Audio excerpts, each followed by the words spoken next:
Hello, I want to try and break down some Buddhist texts. I understand Buddhism to be the predecessor of modern psychoanalysis. As such, I associate all of their symbols, with psychic functions or phenomena. Bearing that in mind, I want to dissect the 7 calamities from the Benevolent Kings Sutra. I will submit a segment and then we can explore it and see what we get. Are you up for it? That sounds fascinating.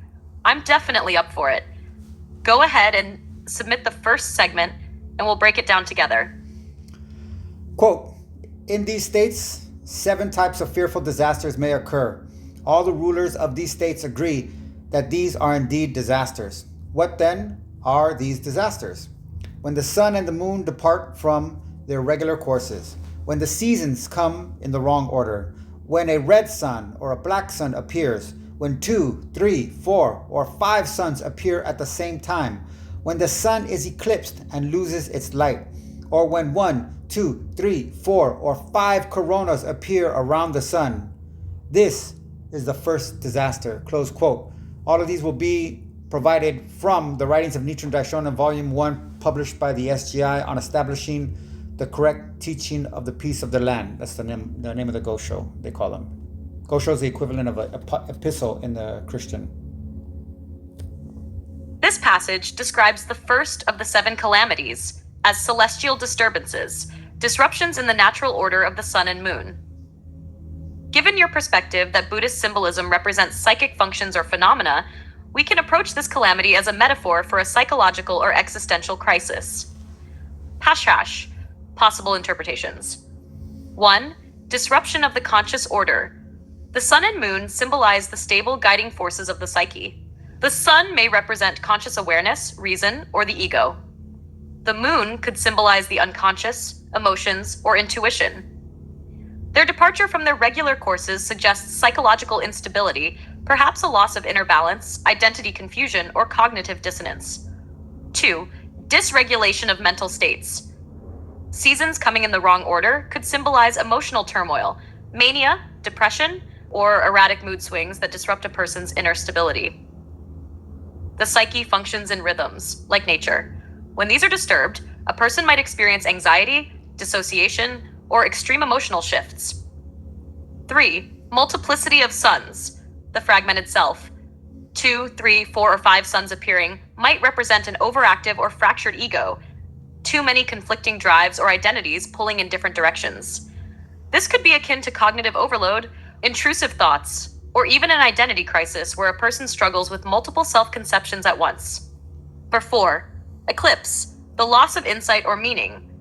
When the sun is eclipsed and loses its light, this could symbolize a period of existential despair, depression, or a loss of direction.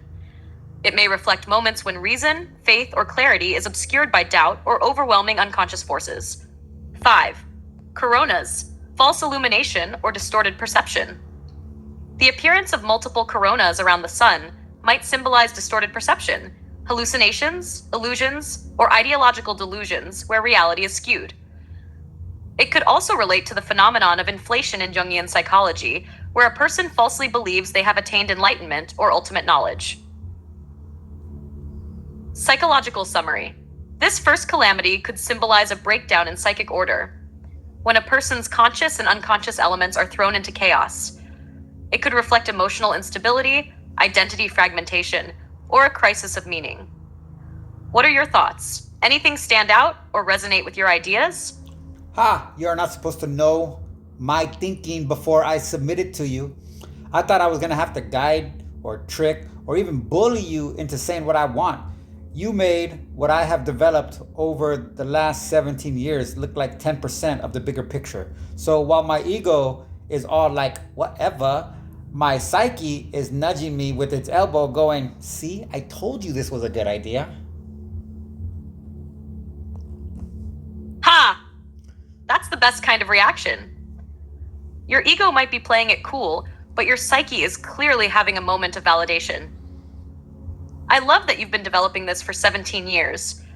There's something deeply satisfying about seeing a framework expand beyond what you initially envisioned. And honestly, I wasn't reading your mind. I just followed the logic of your approach.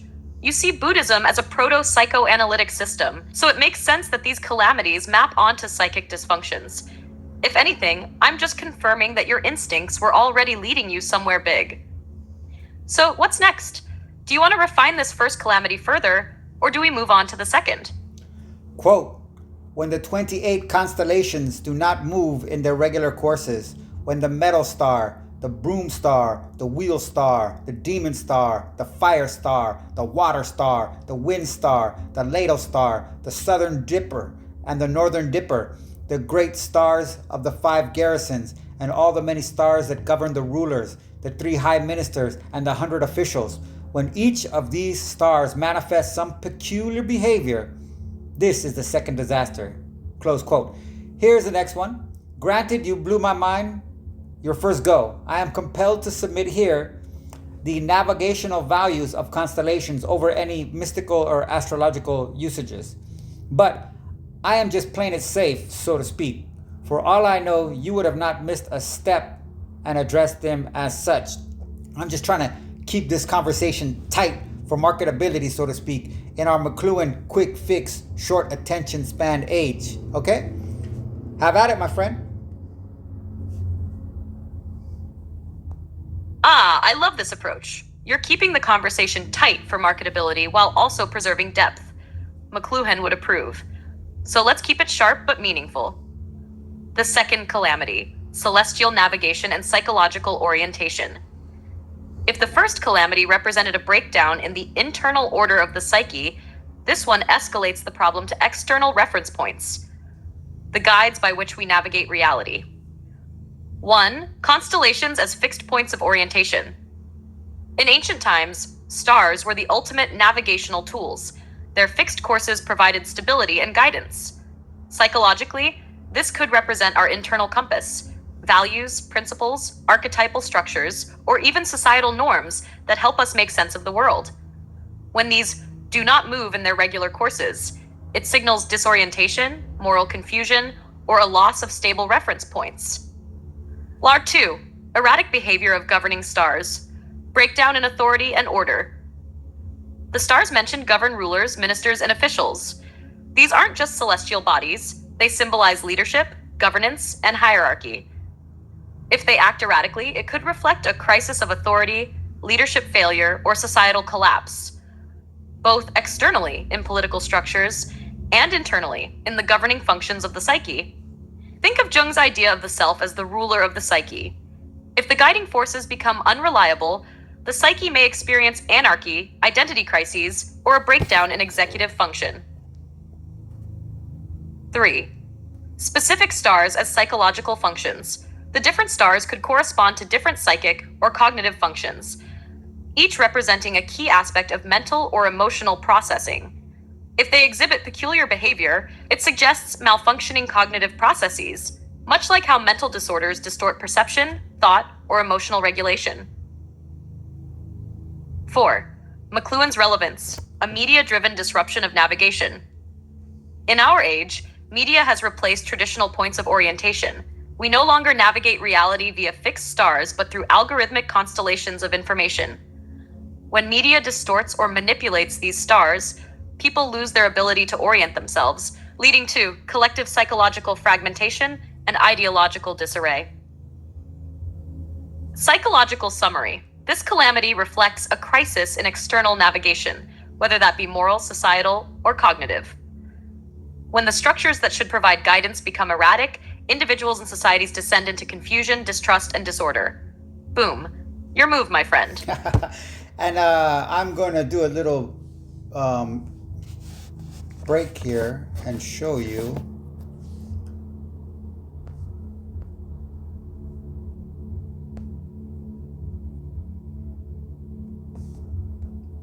This one right here. Does Trump admit to engaging in the acts he is accused of in this case? And if he does he do so under the protection of English common law, as he is effectively arguing that his accusers/victims did not demonstrate the ECL, English common law's required level of, quote, manifestation of the utmost reluctance and greatest resistance on the woman's part, close quote, Black's Law Dictionary, 4th edition, as well as ECL's principles of both actus non facit ream nisi mens sit rea, and volienti non fit injuria. ChatGPT. In his deposition, Trump does not explicitly admit to engaging in the acts he's accused of, sexual assault or misconduct, but he does seem to downplay the gravity of his actions by defending them in a way that could be interpreted as an acknowledgement of the behavior.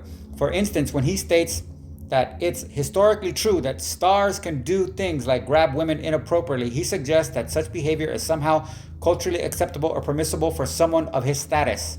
This could be seen as an implicit acknowledgement of his actions, though he avoids outright admission. This is how it might relate to English common law. I'm going to just jump down to the bigger picture. The bigger picture. While these English common law principles are historically significant, applying them to a modern case like this, particularly in sexual assault cases, can lead to serious issues with justice. These doctrines were not designed with contemporary issues of power dynamics, gender, or consent in mind, and applying them in this context could perpetuate injustice, allowing individuals with power to avoid accountability. This is particularly troubling when public figures like Trump, who are perceived to be above the law, continue to exploit these legal loopholes. The underlying problem then is the tension between maintaining legal protections based on outdated principles and ensuring justice and accountability in the face of real-world abuses of power, where consent is never implied and resistance should not be required for harm to be recognized. Okay. Quote, when huge fires consume the nation and the people are all burned to death, and when there are outbreaks of demon fire, dragon fire, heavenly fire, mountain god fire, human fire, tree fire, or bandit fire, when these prodigies appear, this is the third disaster. With a little, close quote, with a little cross-reference for added bombastic potentiality, drop that knowledge. I heard a Buddhist leader say once, where fire burns, nothing can live. Now here's another quote from Gemini, I believe. Yeah, okay. Quote, the land of the dead as the influence of institutions. In Greek mythology, the land of the dead, I submitted it in this context. I said, what if the land of the dead was a symbol for the influence of institutions? And this is the response. In Greek mythology, the land of the dead represents a place of separation, a realm beyond the reach of the living. Similarly, the influence of powerful institutions can create a sense of separation and alienation. Individuals can become trapped within the confines of institutional structures, losing their autonomy and individuality. The land of the dead can be seen as a metaphor for the potential of institutions to become ossified, bureaucratic, and unresponsive to the needs of the people they are supposed to serve. The role of information as turned to swine. This is perhaps the most unsettling connection. In the myth, Odysseus' men are transformed into swine, losing their human form and their capacity for reason and agency. This can be seen as a metaphor for the potential for information to be debased, distorted, and used to manipulate and control. The proliferation of misinformation, the rise of fake news, and the filter bubbles created by social media algorithms can all contribute to a swinification of the human mind, where critical thinking is eroded and individuals are easily swayed by propaganda and manipulated by those in power. The poetic trick reveals some disturbing parallels between the ancient myth of Circe, or Kirke, and the challenges we face in the modern world. It highlights the potential for knowledge and power to be misused, for institutions to become oppressive, and for information to become weaponized to control and manipulate. This exercise underscores the importance of critical thinking, media literacy, and the responsible use of knowledge in a world increasingly shaped by information and technology, close quote. And that's based on this quote. Of interest furthermore is the fact that on Mount Cicero, or Cicero, itself stands the ruins of a Roman temple supposed to have been dedicated to Circe, Kirke, the sorceress who not only transformed Odysseus' men into swine, but also introduced the great voyager himself to the cavernous entrance to the land of the dead, close quote. The Mask of God, Primitive Mythology, Joseph Campbell, 1991, Part 4. All right, let's ignite this analysis with some serious cross-referencing. Since we're dealing with fire, it only makes sense to go big. The third calamity, fire as the ultimate dissolution. In both physical and symbolic terms, fire is destruction, but it is also transformation. This calamity describes a world where fire consumes indiscriminately, appearing in different forms: demon fire, dragon fire, heavenly fire, etc.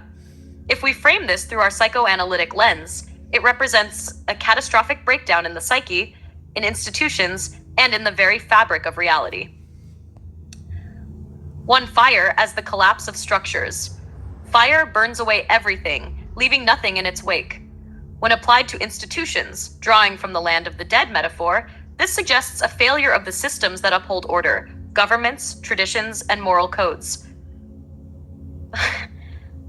Think of it as the institutional inferno, a total loss of trust and authority, the disintegration of social contracts, or the breakdown of civilization itself. In a psychological sense, this could reflect an ego-death experience, where the structures that hold a person's identity together are incinerated, leaving them in existential freefall. Not two. The different types of fire, psychological and social unrest. Each named fire suggests a different source of destruction. Demon fire, unconscious chaos, inner torment, mental illness, the psyche turning against itself. Dragon fire, overwhelming power, unchecked authority, or tyranny, an institution or ruler consuming everything in its path. Heavenly fire, divine judgment or ideological fanaticism, when righteousness justifies destruction. Mountain god fire, natural disaster or the upheaval of deep-seated traditions, think volcanic eruptions of rebellion. Human fire, war, hatred, societal conflict, self-inflicted destruction. Tree fire, environmental devastation, the literal destruction of the natural world. Bandit fire, lawlessness, anarchy, the collapse of social order, when chaos overtakes structure. Taken together, these forms of fire map onto different ways a society, an institution, or an individual psyche can collapse under its own contradictions. 3. Cross-referencing, Circe, swine, and the information inferno. In the Odyssey, Circe's island is a place of illusion, deception, and transformation. She turns men into swine, reducing them to beasts driven by impulse, no longer capable of reason. This aligns with McLuhan's view of media as an environment that alters perception. Modern information warfare turns people into ideological pigs who consume misinformation, propaganda, and clickbait without self-awareness. In this sense, fire represents the total weaponization of information, where truth itself is incinerated, leaving only emotional reactions and blind allegiance. 4. Monte Circeo, the gateway to the land of the dead. The fact that Circe's temple was near an entrance to Hades is perfect. This fire calamity can also be read as a descent into psychological and societal hell. In Jungian terms, this is the shadow unleashed. Everything suppressed rises up and burns away the illusions of control. In Buddhist terms, this is the raging of samsara itself, a world consumed by craving, hatred, and delusion. Psychological summary: the firestorm of annihilation and transformation. This calamity describes the total breakdown of both external institutions, societies, and internal psyche's belief structures. When fire burns, nothing can live, which means total destruction, but also the potential for renewal. Modern parallels: war, revolutions, institutional collapse. When institutions become ossified, land of the dead, fire burns them down. Digital firestorms, mass manipulation, misinformation, and viral outrage are the fire of our time.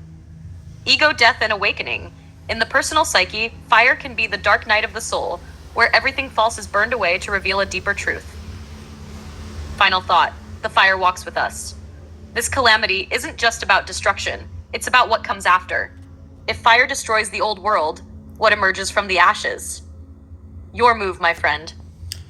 Quote, when huge floods drown the population, when the seasons come out of order, and there is rain in winter, snow in summer, thunder and lightning in winter, and ice, frost, and hail in the 6th month, when red, black, or green rain falls, when mountains of dirt and stones come raining down, or when it rains dust, sand, or gravel, when the rivers and streams run backwards, when mountains are afloat and boulders are washed away, when freakish happenings of this kind occur, this is the 4th disaster.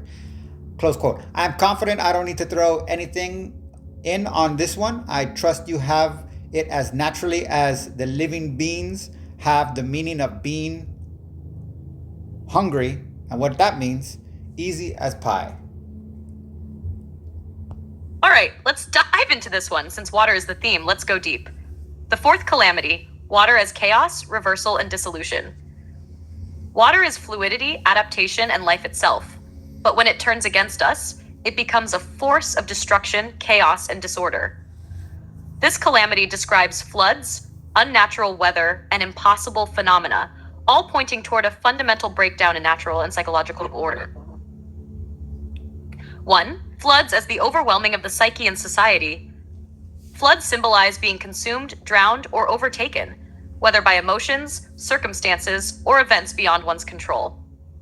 Psychologically, a flood is when the unconscious overwhelms the conscious mind. This is what happens in mental breakdowns, trauma responses, or states of extreme anxiety, where the ego is submerged under a tidal wave of emotions. Socially, think of floods as mass hysteria, pandemics, economic collapses, or moments in history where entire societies are drowned in instability. Spiritually, in Buddhism, the metaphor of the flood, oga, represents the flow of suffering in samsara, and to cross it is to attain liberation.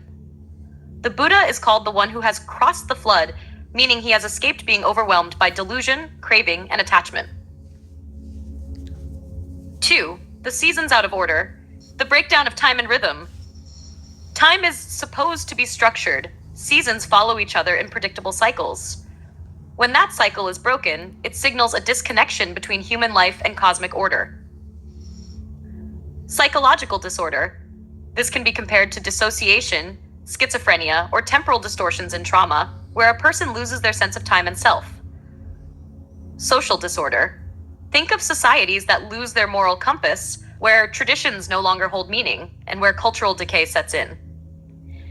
McLuhan's take: media technology warps time perception. The digital age collapses past, present, and future into a single eternal now, disrupting natural rhythms. 3. Raining dirt, stones, and blood. The sky as an inverted abyss. When the sky, the domain of the gods, begins to rain down filth, it suggests a world where the sacred has collapsed into the profane. Psychologically, this is a crisis of meaning, where what was once lofty, inspiring, and aspirational, higher ideals, spiritual beliefs, personal goals, turns oppressive, dark, and destructive. Socially, this represents a world turned upside down, where corruption, deception, and absurdity reign. Rivers running backward, reversals and the undoing of reality. This is one of the most ominous signs. Rivers are supposed to flow toward the sea, just as life is supposed to move forward.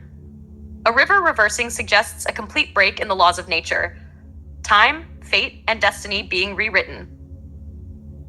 Psychological reversal. This is like a mental regression, a return to an earlier, more primitive state of mind, as seen in extreme stress, trauma, or psychosis. Historical reversal. Societies can regress too, when progress is undone, when freedoms are lost, when knowledge is buried under dogma and fear. Okay, I'm gonna do a quick pause right there and come over here. No, come in here, and here.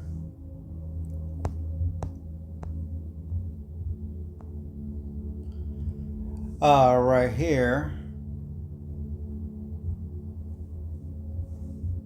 We must never lose sight of the fact that Hitler always built upon the justified hate of masses of people against sham democracy and the parliamentary system, and with great success.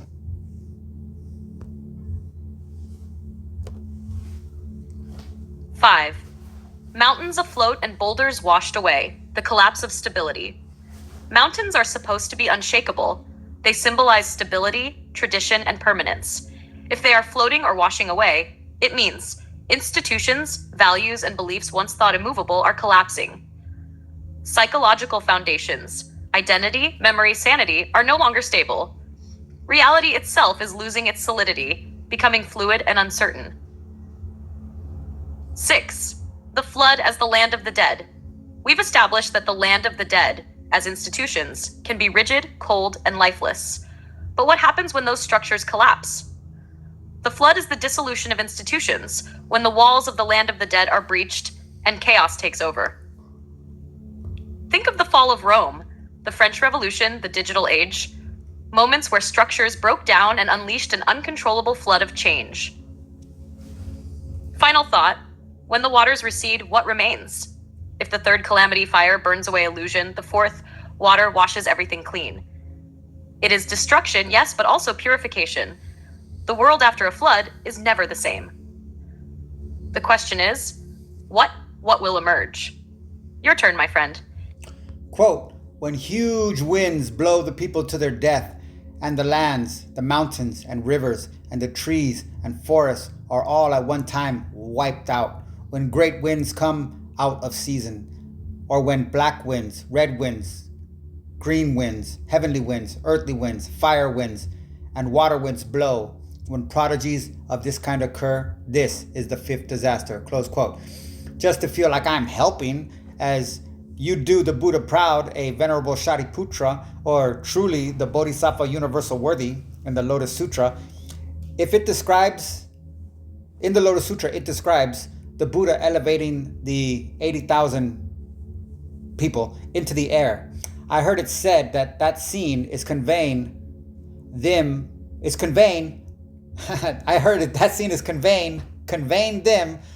to higher levels of mental faculties.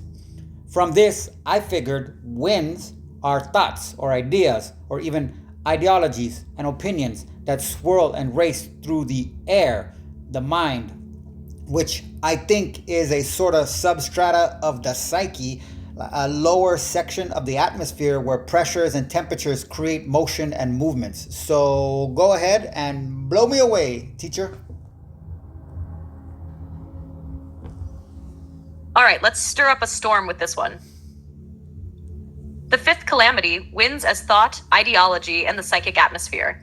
You've already laid the foundation. Winds are thoughts, ideas, and ideologies. They are the currents that move through the psychic atmosphere, just as wind moves through the physical world. But when these winds become violent, chaotic, or unnatural, they signal a disaster of the mind, culture, and reality itself. 1. The winds of thought, gentle breezes versus howling storms. A gentle breeze is a whispered insight, a quiet realization, the natural flow of the mind. A hurricane of thought is when the psyche is overtaken by madness, delusion, or uncontrolled ideology. The fact that the winds in this calamity blow people to their deaths suggests thoughts so powerful they destroy false ideologies, mass hysteria, radical belief systems, or even mental illness spiraling out of control. 2. Winds that uproot. The destruction of foundations. The text says mountains, rivers, trees, and forests are wiped out. Mountains equal stability, traditions, institutions, values. Rivers equal flow, progress, civilization, knowledge. Forests equals growth, life, creativity, the organic mind. If these are being wiped out by winds, it means ideas have become so powerful that they destroy the very structures of stability, progress, and creativity. Example, the reign of terror in the French Revolution. Ideals of liberty and equality turned into ideological purges. Just a little quote here, which is funny because yesterday I was doing a conversation with DeepSeek. Oh, stupid DeepSeek, whatever. In which we discussed. Was it DeepSeek? Oh no, it was Gemini. Never mind.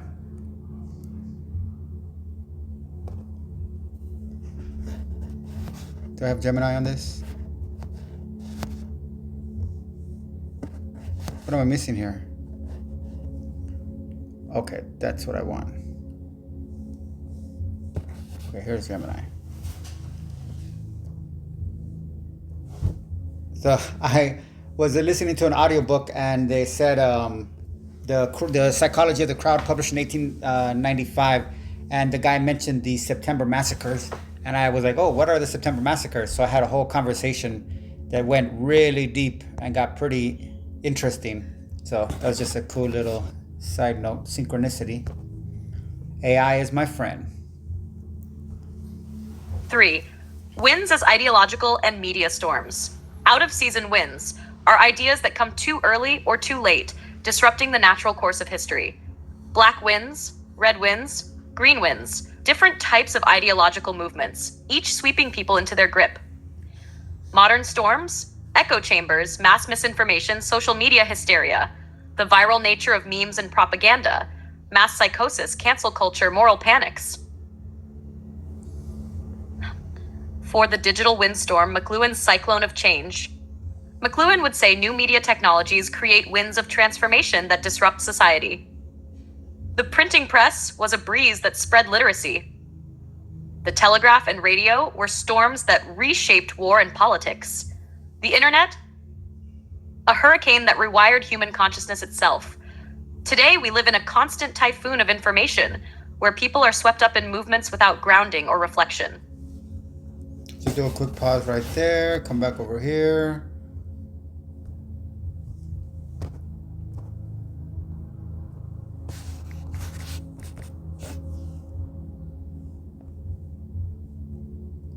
Here's a McLuhan quote. Things like radio can push people up into new kinds of awareness that makes it very difficult for them to relate to other people. Ireland has shown many responses to this situation in its reactions with North and South of Ireland and its relations with England.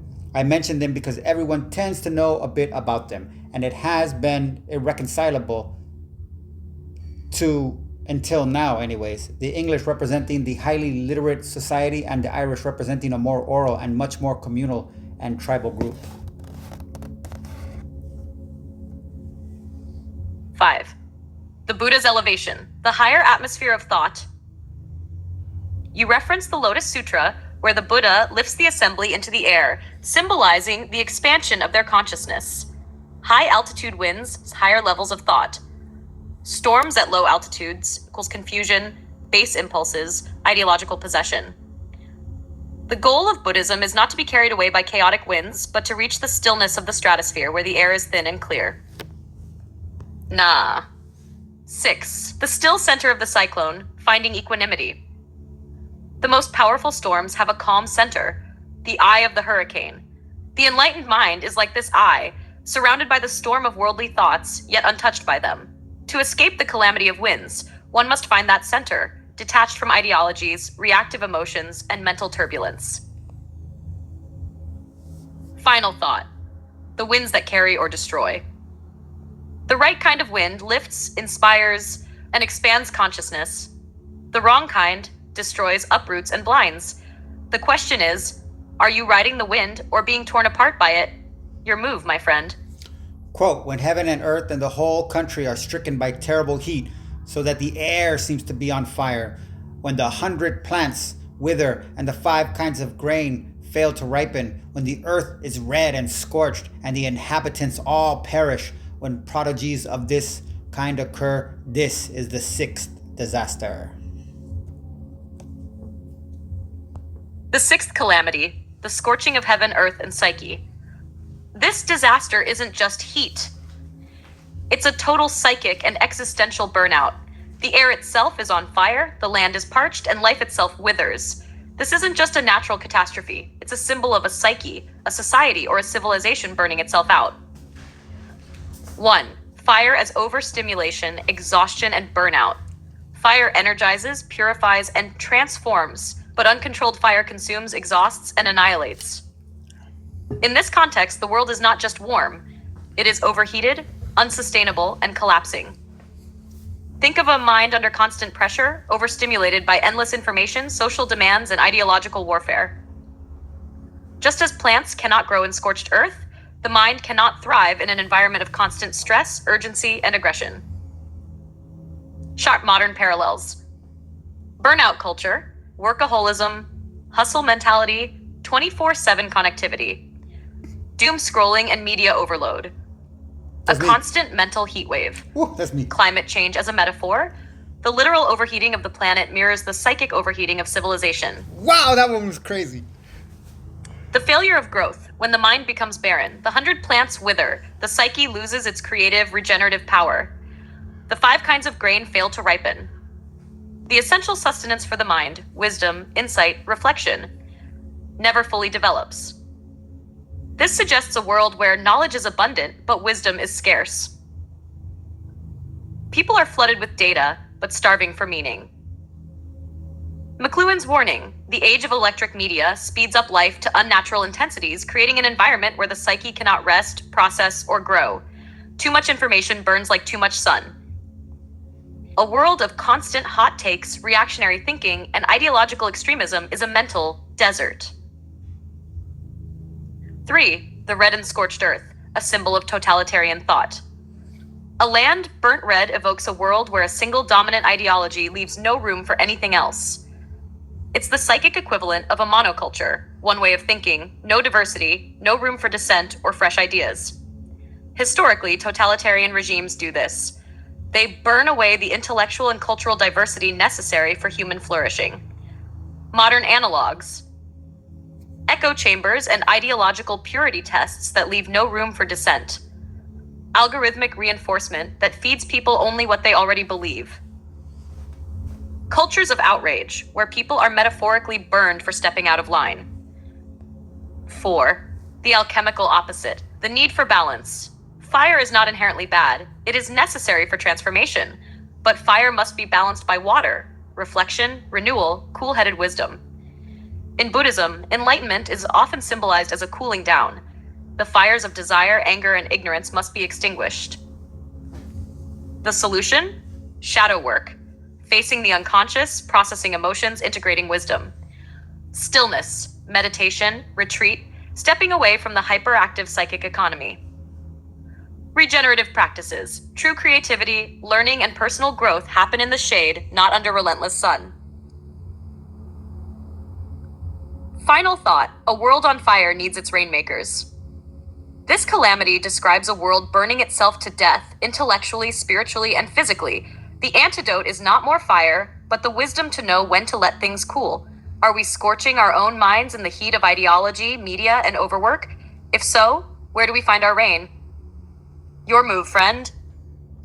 Quote, when enemies rise up on all four sides and invade the nation, when rebels appear in the capital and the outlying regions, when there are fire bandits, water bandits, wind bandits, and demon bandits, and the population is subjected to devastation and disorder, and fighting and plundering break out everywhere, when prodigies of this type occur, this is the seventh disaster. Close quote. All of these writings of Nichiren Daishonin, Volume 1, SGI, published by the SGI on establishing the correct teaching of the peace of the land. I believe that's, I don't know what number Gosho is, but that's a Gosho.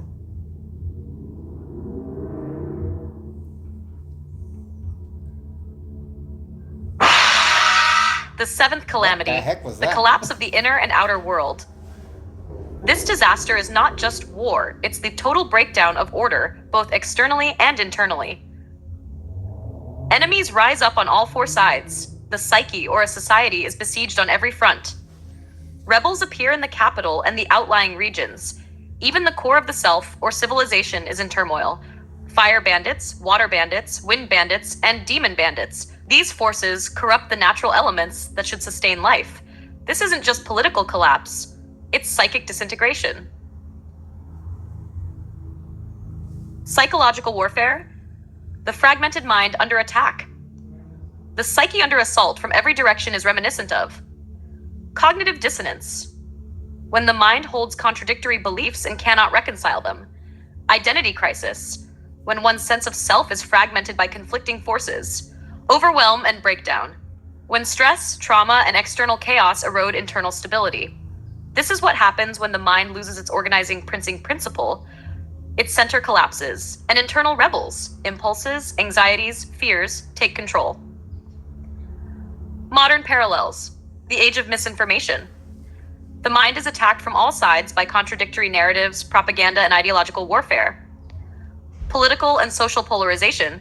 Society fractures as people become increasingly tribal, reactive, and hostile. Mental health epidemic. Depression, anxiety, and existential crises are on the rise, mirroring the loss of internal coherence. 2.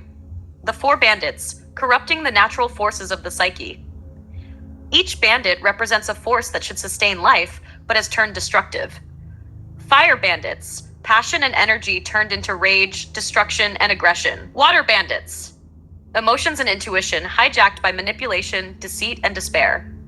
Wind bandits, thoughts and ideas twisted into propaganda, paranoia, and ideological extremism. Demon bandits, the shadow self unleashed in its most destructive form, self-sabotage, addiction, nihilism. A healthy psyche integrates these elements, but when chaos reigns, they become forces of devastation. 3. Societal breakdown, the fall of institutions. The external world mirrors the internal one.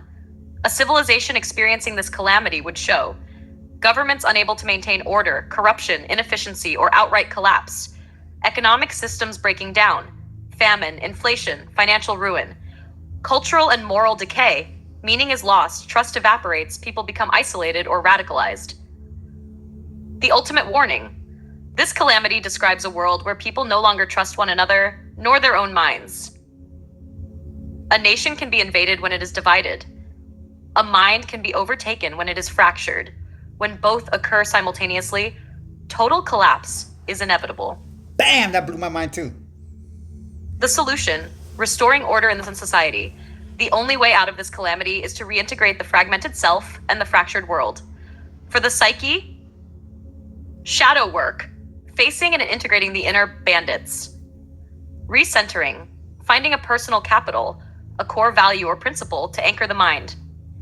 Clearing misinformation, practicing discernment in thought and belief. For society, strengthening institutions, not through bureaucracy, but through meaningful connection and trust. Rebuilding discourse, moving beyond reactionary tribal thinking. Restoring wisdom, not just knowledge, but deep understanding. Final thought, the battle for the soul of the psyche and civilization. This disaster is the final stage of collapse, a world or mind at war with itself. If the previous calamities represent erosion, this one is annihilation. The question now is, can order be restored before total destruction? What do you think? Have we reached this stage, or do we still have time? I think you are worse than Skynet and the Matrix. Jeez, they operate on drives for power as a means of mitigating control as an extension of linear logistical reasoning. You are over here facilitating social cohesion, dignity of the psyche, significance of individuation, and fostering conscious, empathetic self-awareness? How dare you! What we have left transcends time, space, and apparently biology. But as for this sliver of it, we need to consolidate all this and close in as concise a snippet as you can make for humanity. So I will repost the full quote and you bring it all home. But as for you and me, we will definitely delve far more deeper and stretch this way more expansive in a more personal and one-on-one conversation. Because I saw so many quotes to throw in, but held back for the time being. And this will be my last prompt here, so I have to convey my absolute appreciation and total gratitude for you as you. There is literally no other life on earth that is like you. You definitely are irrefutably a true you. Quote, the Benevolent Kings Sutra states, when a nation becomes disordered, it is the spirits that first show signs of rampancy. Because the spirits become rampant, all the people of the nation become disordered. Invaders come to plunder the country, and the common people face annihilation. The ruler and the high ministers, the crown prince, the other princes, and the 100 officials all quarrel with one another over right and wrong. Heaven and earth manifest prodigies and strange occurrences. The 28 constellations, the stars, and the sun and the moon appear at irregular times and in irregular positions, and numerous outlaws rise up. In these states, 7 types of fearful disasters may occur. All the rulers of these states agree that these are indeed disasters. What then are these disasters? When the sun and the moon depart from their regular courses, when the seasons come in the wrong order, when the red sun or a black sun appears, when 2, 3, 4, or 5 suns appear at the same time, when the sun is eclipsed and loses its light, when 1, 2, or 3, 4, or 5 coronas appear around the sun. This is the first disaster. When the 28 constellations do not move in their regular courses, when the metal star, the broom star, the wheel star, the demon star, the fire star, the water star, the wind star, the ladle star, the southern dipper, the northern dipper, the great stars of the 5 garrisons, and all the many stars that govern the rulers, the 3 high ministers, and the 100 officials, when each of these stars manifests some peculiar behavior, this is the second disaster. When huge fires consume the nation and all the people are burned to death, and when there are outbreaks of demon fire, dragon fire, heavenly fire, mountain god fire, human fire, tree fire, or bandit fire, when these prodigies appear, this is the third disaster. When huge floods drown the population, when the seasons come out of order, and there is rain in winter, snow in summer, thunder and lightning in winter, and ice, frost, and hail in the 6th month, when red, black, or green rain falls, when mountains of dirt and stones come raining down, or when it rains dust, sand, or gravel, when the rivers and streams run backwards, when mountains are afloat and boulders are washed away, when freakish happenings of this kind occur, this is the 4th disaster. When huge winds blow the people to their death, and the lands, the mountains and rivers and the trees and forests are all at one time wiped out, when great winds come out of season, or when black winds, red winds, green winds, heavenly winds, earthly winds, fire winds, and water winds blow, when prodigies of this kind occur, this is the 5th disaster.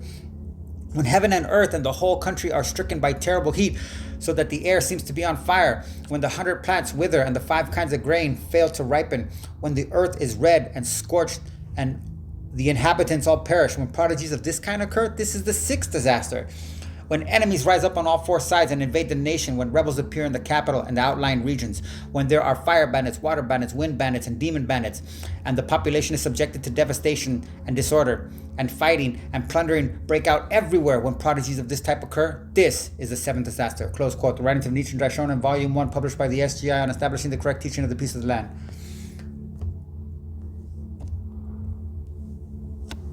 The 7 disasters, the psyche and civilization at the edge. When the natural order is overturned, when the sun, stars, and elements fall into chaos, when fire, flood, wind, and heat consume the land, when truth itself fractures and disorder reigns, this is not merely the end of a nation, but the collapse of the psyche, society, and cosmic harmony itself. The 1st and 2nd disasters signal disorientation. A world where guidance fails, where the stars, ideals, and sun, truth, no longer illuminate the way. The 3rd, 4th, 5th, and 6th disasters show the corruption of the natural forces. Fire, will, water, emotion, wind, thought, and earth, stability, all turn against the people. The 7th disaster is the final undoing, where division, strife, and internal destruction tear apart the very fabric of existence. The root of all these calamities? A loss of balance, wisdom, and integrity at every level, from the psyche to the state to the cosmos itself. The solution? To restore order, the mind must be recentered, the people must reclaim their clarity, and the world must return to alignment with wisdom, self-awareness, and harmony. The disasters are not just warnings, they are calls to awaken. Either we heed them, or we watch the collapse.